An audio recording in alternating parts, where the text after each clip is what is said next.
Hai semua, perkenalkan nama saya Alfian Jandris dari jurusan Administrasi Publik mahasiswa Universitas Sultan Ageng Tirtayasa.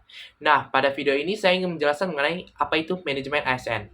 Nah, video ini ditujukan untuk memenuhi salah satu tugas mata kuliah saya, yaitu manajemen sumber daya manusia, sektor publik. Nah, langsung saja saya ingin menjelaskan apa itu manajemen ASN. Nah, pada dasarnya manajemen ASN itu menurut undang-undang dijelaskan bahwa manajemen ASN adalah pengelolaan ASN untuk menghasilkan pegawai ASN yang profesional, memiliki nilai dasar, etika profesi, bebas dari intervensi politik, bersih dari praktek korupsi, kolusi, dan nepotisme. Nah, yang di sini yang dimaksud dari nilai dasar itu nilai Pancasila, nilai Undang-Undang Dasar, semangat kejiwaan atau menjunjung tinggi negara. Nah, selanjutnya dasar hukum manajemen ASN ini terdapat pada Undang-Undang Republik Indonesia Nomor 5 Tahun 2014 tentang aparatur sipil negara dan Peraturan Pemerintah Republik Indonesia Nomor 11 Tahun 2017 tentang manajemen pegawai negeri sipil. Nah, pada dasarnya kementerian yang mengatur manajemen ASN ini ada Kementerian Pemberdayaan Aparatur Negara dan Reformasi Birokrasi. Nah, selain itu juga ada Lembaga Administrasi Negara Republik Indonesia. Nah, pada dasarnya manajemen ASN ini diatur kegiatannya apa saja tuh teratur dalam pasal 5 pada Undang-Undang Nomor 5 Tahun 2014 tentang aparatur sipil negara. Nah, terdiri dari satu, penyusunan dan penetapan kebutuhan, pengadaan, pengangkatan jabatan, pengembangan karir, pola karir, promosi, mutasi, penilaian kerja, pengkajian dan tunjangan, penghargaan, disiplin, pemberhentian, jaminan pensiun dan hari tua, dan perlindungan.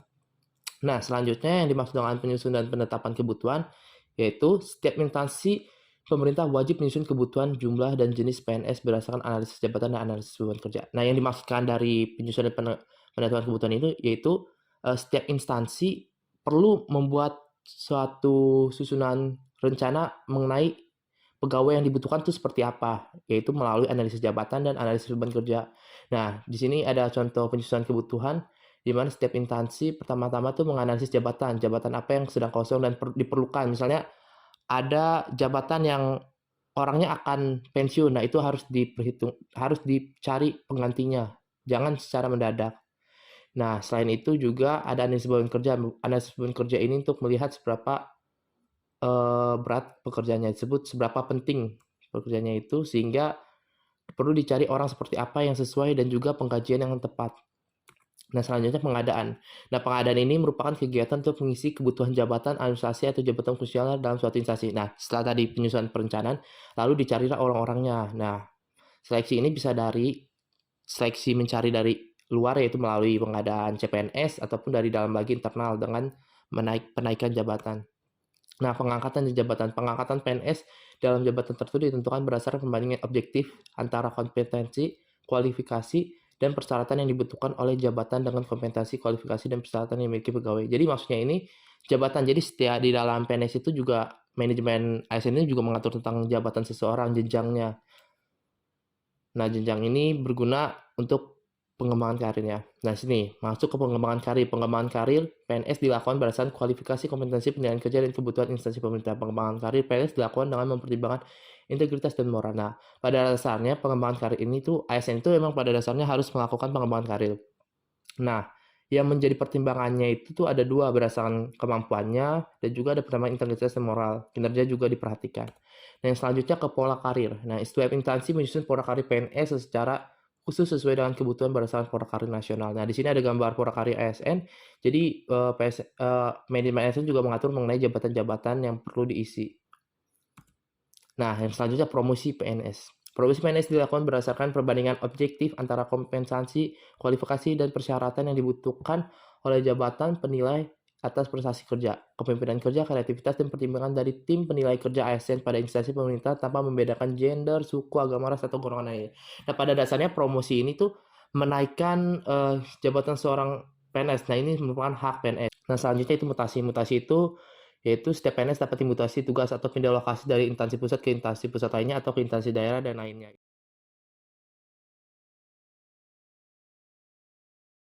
Nah, selanjutnya mengenai penilaian kerja. Penilaian kerja bertujuan untuk menjamin objektivitas pembinaan PNS didasarkan sistem prestasi dan sistem karir. Penilaian PNS kerja dilakukan berdasarkan perencanaan kinerja tingkat individu dan tingkat unit atau organisasi dengan memperhatikan target capaian hasil dan manfaat yang dicapai serta perilaku PNS. Penilaian kerja dilakukan secara objektif, terukur, akuntabel, partisipatif, dan transparan. Nah, penilaian kerja ini maksudnya tuh PNS itu dinilai kinerjanya oleh pegawai lain, oleh pegawai yang jabatannya lebih di atas, di mana penilaian ini tuh untuk mengukur sudah seberapa besar kemampuan dari PNS ini. Sehingga pertimbangan ini dapat digunakan untuk menentukan apakah pegawai tersebut mendapatkan kenaikan jabatan atau promosi apabila kinerja baik, dan sebaliknya apabila kinerja buruk dapat hukuman seperti pelatihan ataupun pengurangan gaji. Dan selanjutnya pengajian dan tunjangan. Pemerintah wajib membayar gaji yang ada datanya kepada PNS serta menjamin kesejahteraan PNS. Gaji dibayarkan sesuai dengan beban kerja dan tanggung jawab dan resiko pekerjaan. Nah, di sini ada daftar gaji nih, golong-golongan. Jadi manajemen PNS juga mengatur tentang gaji. Jadi setiap PNS juga harus dijamin kesejahteraannya. Yang selanjutnya penghargaan. Penghargaan diberikan kepada PNS yang setia, pengabdian, kecakapan, kejujuran, disiplin, dan prestasi kerja dalam melaksanakan tugas yang diberikan penghargaan. Dan maksudnya itu setiap PNS yang memiliki prestasi kerja atau kinerja yang lebih baik harus diapresiasi. Hal ini dapat meningkatkan semangat dalam bekerja PNS lainnya. Dan selanjutnya disiplin. Nah, instansi pemerintah wajib melaksanakan penegakan disiplin terhadap PNS serta melaksanakan berbagai upaya untuk peningkatan disiplin. PNS yang melakukan pelanggaran akan dijatuhi hukuman. Nah, pada dasarnya PNS juga harus disiplin karena seringkali kita melihat PNS yang tidak melakukan pekerjaannya dengan sesuai. Nah, oleh sebab itu manajemen PNS juga mengatur tentang hukuman agar mereka tetap melaksanakan apa yang menjadi kewajiban mereka. Nah, di sini ada dua hukuman yaitu disiplin ringan dan disiplin sedang.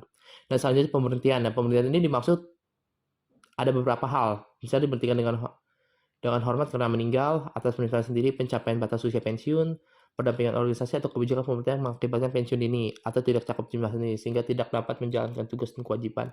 Nah, PNS juga ada pemberian dengan hormat karena pelanggaran aturan. Nah, peserta manajemen PNS juga mengatur ini. Nah, itu saja yang ingin saya jelaskan. Kurang lebihnya mohon maaf. Assalamualaikum warahmatullahi wabarakatuh. Terima kasih atas perhatiannya.